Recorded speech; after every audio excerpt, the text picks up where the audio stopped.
দেখো বন্ধুরা, সকাল সকাল উঠেই যদি এই রকম সুন্দর সুন্দর ফুলের ফুল ফোঁটা দেখা যায় আর কি, কত সুন্দরভাবে ফুটে আছে, মনটা তো এমনিতেই ভালো হয়ে যাবে, তাই না? আর এদিকে দেখো, আমার কিন্তু বেল গাছে অনেক কুঁড়ি হয়েছে। দুটো বেল গাছ আছে, এদিকে একটা আছে, এদিকে একটা আছে। দেখতেই পাচ্ছ কত সুন্দরভাবে কুঁড়ি হয়েছে। আর এরকম কিন্তু আমি অনেক দিন ধরে গাছটা বসিয়ে রেখেছিলাম, অনেক দিন বাদে এরকম কুঁড়ি এসেছে। আর পাতাগুলো দেখো এত সুন্দর সবুজ হয়েছে যে কি বলবো, খুব ভালো লাগছিল। আর নিজের হাতে তৈরি করা গাছ যদি এরকমভাবে ফুল দেয়, সবাইকারই ভালো লাগবে, শুধু আমার কেন। যারা ফুল গাছকে ভালোবাসে, যারা ফুল গাছ এরমভাবে ভালো করে বসাতে যত্ন করতে ভালোবাসে, তাদের সবাইকারই ভালো লাগবে। আর এটা দেখো, আমার হাতেই কিন্তু বসানো একটা ছোট জবা ফুলের গাছ। কিন্তু এটা কী বলো তো, ওপরের ছাদের গাছেও যেমন জেবো পোকা ধরেছে, এতেও কিন্তু ধরেছে। কী উপায় যে এই পোকাগুলোকে তাড়াবো সেটাই বুঝতে পারছি না। আর কত ভিতরে পিঁপড়েও হয়েছে, পিঁপড়ে যে হয়েছে দেখা যাচ্ছে ফুলের ভিতরে আছে, তোমরাও একটু দেখতে পাবে ভালো করে লক্ষ্য করলে। দেখো, আর কি উপায় যে এরকম করবো গাছ থেকে এই পোকাগুলো তাড়াবো সেটাই বুঝতে পারছি না। দেখো, এই গাছে কিন্তু এদিকে একটা টগর ফুলও ফুটেছে, একটা কেন অনেক কটাই ফুটেছে। আর দেখাচ্ছি কত কুঁড়িও এসেছে, দেখতে পাচ্ছ। দেখো সকালবেলা কীরকম কুয়াশা কুয়াশা হালকা হালকা একটু একটু দেখা যাচ্ছে, যেহেতু বেলা সেরকম হয়নি। দেখো হালকা হালকা মেঘের ছোঁয়া কিন্তু আকাশের মধ্যে আছে। চলো, এদিকে কিন্তু চলে এলাম ঘরের মধ্যে, বিছানাটা ভালো করে গুছিয়ে নিয়ে যে ফার্মটা যেহেতু পেতে রাখি, গরম পড়েছে, তোমরা বলতেই পারো ফার্ম কেন পেতে রাখো, পেতে রাখি, আমার ভালো লাগে তাই। চলো, এদিকে ঘর তো গোছানো হয়ে গেল। আর এদিকে কিন্তু রান্নাঘরটা অগোছালো হয়ে আছে, দেখতেই পাচ্ছ। যেহেতু আমার রান্নাঘরটা একটু কালারটা ডিসকালার হয়ে গেছে, তাই। এদিকে কিন্তু এসে গেছে বাড়ির সামনে, দেখতেই পাচ্ছ, কুকুর আর দুটো বিস্কুট দিয়ে দিলাম। আর এদিকে গাড়িটাও বের করে নিলাম, যাব বাপের বাড়ি। এদিকে দেখো, তোমাদের দাদাভাই টিফিন ভর্তি কী দেখো, যেটা খেয়েছে আর কি, কলার খোলা। আর এদিকে বাপের বাড়ি চলে এসেছি, ছিল আজকে কিন্তু জন্মদিন বাড়ি, তাই চলে এসছে। এটা আমার সোনা রুদু বাবা, দেখো আদর করে নিচ্ছে আসার সঙ্গে সঙ্গে। আর ও রেডি হতে চলে গেল, আর আমি কিন্তু এখানে বসে আছি। আর আমাদের বাইরেটা খুব সুন্দর হাওয়া দিচ্ছে, দোরের মধ্যে আর কি। দেখতেই পাচ্ছ আমার রুদু বাবার সাইকেল কত সুন্দর, সব কিছুই গোছানো আছে মোটামুটি। এদিকে দেখো, আমার জেঠুর নাতির জন্মদিন আর কি, আমার ভাইপো হয়, সেখানে ফুল দিয়ে সাজিয়ে রেখেছে। আর এদিকে রুদু বাবাও রেডি হয়ে গেছে, আমার মেয়েও রেডি হয়ে গেছে, সবাই মিলে বেরিয়ে পড়েছি দেখো জন্মদিন বাড়ি যাব বলে। ওদিকে কিন্তু আমার ভাইয়ের বউ, এদিকে আমার মাসিমণি আছে, এদিকে আমার দিদির মেয়ে আছে, সবাই মিলে। রুদু বাবার কেন যে রাগ হয়েছে সেটাই বুঝতে পারিনি, রেখেছিল। আর এদিকে ভিড় ছিল ওদিকে প্রচুর, তাই কিন্তু আইসক্রিম নিয়ে চলে এসেছিলাম এখানে, সবাই মিলে খেয়ে নিচ্ছিলাম। চলো দেখো বন্ধুরা, এটা কিন্তু তার পরের দিনের ব্লগ ছিল। বৃহস্পতিবার, আর কাল গিয়েছিলাম কিন্তু জন্মদিন বাড়িতে, আর বিকালে চলে এসেছিলাম বাপের বাড়ি থেকে। আর আজকে সকাল থেকে আর কিছু শেয়ার করিনি, কারণ রান্নাবান্না একঘেয়ে হয়ে যাচ্ছে ব্লগিং, রান্নাবান্নার মধ্যে কিন্তু একঘেয়ে হয়ে যাচ্ছে দেখানোটা, তাই শেয়ার করিনি। এবার আমি চান করে চলে এসেছি, আজকে বৃহস্পতিবার, বাসনগুলো মেজে নেব ঠাকুরের, আর পুজো করে নেব। তারপরে কিন্তু আমার কাজ, হাতের কাজটা যে আছে না, সেটা দিয়ে আসার আছে, সেখানে দিয়ে আসতে যাবো।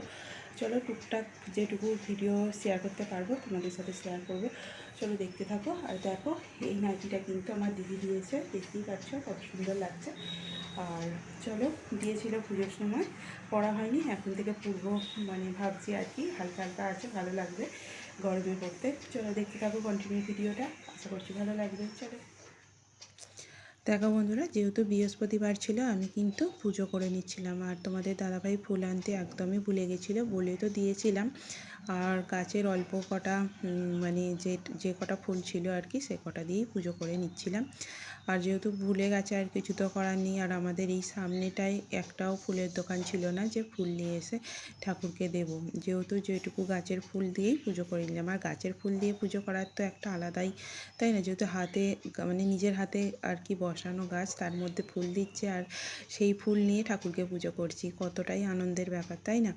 যতই মানে বাইরের ফুল দিয়ে পুজো করি না কেন, নিজের হাতে তৈরি করা গাছ যদি এরকমভাবে ফুল দেয় আর সেই ফুল দিয়ে যদি ঠাকুরকে পুজো করা হয়, তার তো একটা আনন্দই আছে, তাই না?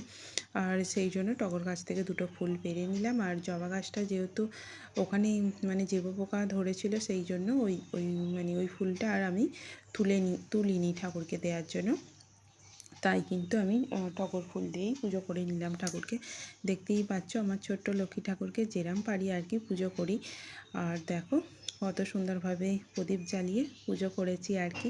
ছোট জায়গার মধ্যে সব কিছু মানে সব ঠাকুরই রেখেছি, আর যতটুকু পেরেছি আর কি করেছি, সাজিয়ে নিজের মতো করে গুছিয়ে নেওয়ার চেষ্টা করেছি। দেখতেই পাচ্ছ কীরকম লাগছে। আর যতটা পারবো আর মানে পেরেছি নিজের হাতে ভালো করে গুছিয়ে নিয়ে পরিষ্কার করে রাখার চেষ্টা করেছি। এদিকে দেখো ধূপদানিটা কিন্তু জানলার পাশে রেখে দিয়েছে। আর এদিকে আমার গনু বাবা আছে, সেখানে কিন্তু আমি একটু ধূপ দেখিয়ে নিলাম আর ফুল দিয়ে দিলাম আর কি। দেখতেই পাচ্ছ ছোট মানে অল্প ফুলের মধ্যে মানে সব ঠাকুরকেই দেবো আর কি যেরকম পারবো। আর এদিকে কিন্তু তারা মা আছে, রাধা কৃষ্ণ আছে, সেটাকেই ধূপ দেখিয়ে নিলাম। ওপরেও গেছিলাম মানে ধূপ দেখানোর জন্য, লক্ষ্মী ঠাকুর আছে, সব আছে আজকে, মানে সেটা আর ক্যামেরাবন্দি করিনি। এদিকে কিন্তু দেখো বসে পড়েছি ধুনো দেওয়ার জন্য। যেহেতু আজকে বৃহস্পতিবার, ধুনো মানে দিই আমি প্রত্যেক সকালবেলার দিকেই দিই, সন্ধ্যের দিকে দেয়া হয় অল্প স্বল্প, যেদিন ভালো লাগে দিই, আর নইলে আমি সকালের দিকেই ধুনোটা দিই। আর এদিকে দেখো এত পরিমাণে হাওয়া দিচ্ছিল যে ধোঁয়াটা সম্পূর্ণ আমার চোখের মধ্যে আসছিল, আর কিন্তু চোখটা প্রচুর পরিমাণে জ্বালা করছিল। দেখতেই পাচ্ছ ভালো করে মানে অনেকটাই ধরানোর চেষ্টা করছিলাম, কেন জানি না মনে হচ্ছে এই নাকলের মানে এইগুলো ছোবড়াগুলো যেটা আছে, যেটা দিয়ে আর কি ধুনো দেবো, সেটাই ভালো করে মানে ধরছিল না, কেন জানি না। যত ভালো করেই ধরানোর চেষ্টা করছিলাম কিন্তু ধরছিল না। যেহেতু যাকে লাস্ট টাইম কিন্তু ধরিয়ে ভালো করে পুজোটা করেই নিলাম। চলো এদিকে আমি কাজ দিয়ে আসবার জন্য রেডি হয়ে গেছি আর কি। যে হাতের কাজটা করি সেটাই কিন্তু করব বলে রেডি হয়ে গেছি। চলো একেবারে চলে এলাম বিকালবেলা, খাওয়া দাওয়া দুপুরবেলা সেরে নিয়ে যা যা কাজ ছিল সব কিছু করে নিয়ে চলে এসেছি বিকালবেলা। দেখো কত সুন্দর হাওয়া দিচ্ছে, এই এত সুন্দর হাওয়া দিচ্ছে বলে কিন্তু আর নিচেই থাকলাম না, ওপরে চলে এলাম। দেখো গাছের পাতাগুলো দেখলেই বুঝতে পারবে যে কত পরিমাণ হাওয়া দিচ্ছে। আর রাস্তার ধারে দেখতে পাচ্ছ সবাই মিলে কিন্তু ওখানে গল্প করা হচ্ছে। আর এদিকে আমার মেয়েতে আর আমাদের দুজনে মিলে কিন্তু উঠে পড়েছিলাম ছাদের মধ্যে। এত সুন্দর হাওয়া দিচ্ছে যে কি বলবো। আর আকাশটা দেখো কত সুন্দর, মেঘটাও কত সুন্দর লাগছে, মানে এত সুন্দর পরিবেশ সৃষ্টি হয়েছিল যে বলারই নয়। এদিকে কিন্তু আমি ওদিকে দাঁড়িয়ে দাঁড়িয়ে এত সুন্দর হাওয়া দিচ্ছে বলে দাঁড়িয়েছিলাম, খুব সুন্দর লাগছিল। আর সেটাই আমার মেয়ে কিন্তু ক্যামেরাবন্দি করে নিয়েছিল, দেখতেই পাচ্ছ। আর ও যেহেতু ক্যামেরার মধ্যে আসতে চায় না, আমিও কিন্তু নিয়ে আসি না সেরকমভাবে। আর দেখো আমি কিন্তু হাঁটাচলা করছিলাম, আর এদিকে দেখছিলাম আমার জবা গাছটা কত পরিমাণে সুন্দর ফুল দিচ্ছিল কদিন আগে, কিন্তু এমন শুকিয়ে গেল যে কি বলবো, আর সেরকমভাবে হচ্ছিল না। আর ওদিকে কিন্তু একটা ঘুড়ির সুতো আমাদের ছাদের মধ্যে দিয়ে গেছে, সেটাই আমার মেয়েকে বলছিলাম, আমি তো হাত পাচ্ছিলাম না। আর আমার মেয়ে বললো দাঁড়াও আমি একটা লাঠি নিয়ে আসি, ওই দিয়ে যদি তুমি পারবে। এই নিয়ে কিন্তু আমার একটু হাসাহাসি করছিলাম, দেখতেই পাবে। আর যেহেতু আমি হাত পাচ্ছিলাম না, সেই জন্য আমার মেয়ে একটা লাঠি নিয়ে চলে এসেছে। আর এদিকে দেখো জলের অভাবে গাছগুলো কত শুকিয়ে যাচ্ছে, জল দেবো।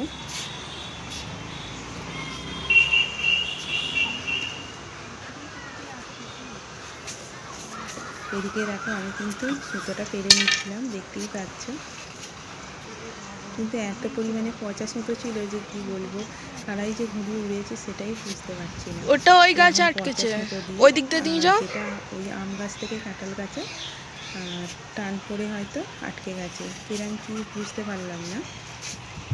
আর এখানে দেখো এদিকে ওদিকে পাখি দিয়ে আমার নাইটিতে আটকে গেছে, কীরকম লাগছে আর কি। মেয়েতে আমাকে মজা করছিলাম আর গল্প করছিলাম।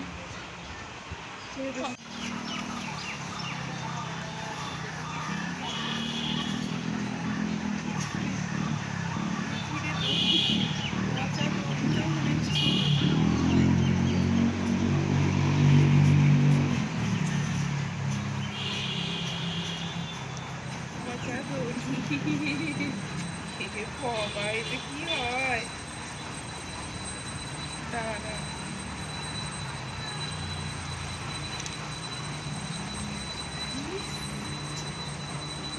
এই দেখ, এটা একটু বস্তা পচা সুতো, বেকার তেল দিচ্ছি আমি।